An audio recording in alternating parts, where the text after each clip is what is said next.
si la guerre elle dure aujourd'hui, c'est parce qu'il y a une asymétrie qui a été mise au centre du débat et que en détournant des systèmes qui viennent du civil, on peut réussir à prolonger la durée d'une guerre et du coup avoir un certain pouvoir qu'on ne pouvait pas avoir auparavant parce qu'on n'avait pas forcément la masse, la technologie. Ça change l'équilibre des forces en quelque sorte entre deux armées. Et dans ce cadre-là, oui, au sein des armées françaises, on réfléchit beaucoup, ça bouillonne de tous les côtés. On expérimente des tas de choses. L'armée de terre est en train de créer des escadrons de chasse, c'est-à-dire des unités complètes de dronistes dans certains régiments. Donc ça se développe très vite, on réfléchit à plein de modes d'action.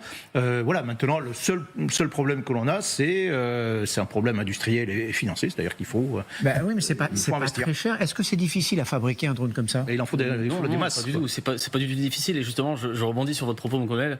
Le programme Escadron Drone de chasse, c'est un programme dans lequel on est intégré justement vers ces systèmes.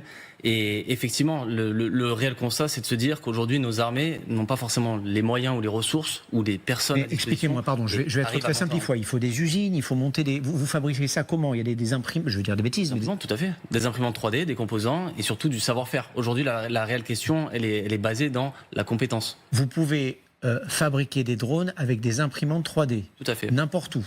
Tout à fait. Ces imprimantes, techniquement, vous pouvez les amener à proximité d'une ligne de front. Exactement. Et c'est tout l'objet du premier produit qu'on a développé, qui est la fabrique mobile autonome, qui est en fait une cabine de chantier, qui est tractable donc par un véhicule civil, dans laquelle on a mis une dizaine d'imprimantes et un poste de montage pour rapprocher en fait l'industriel du terrain.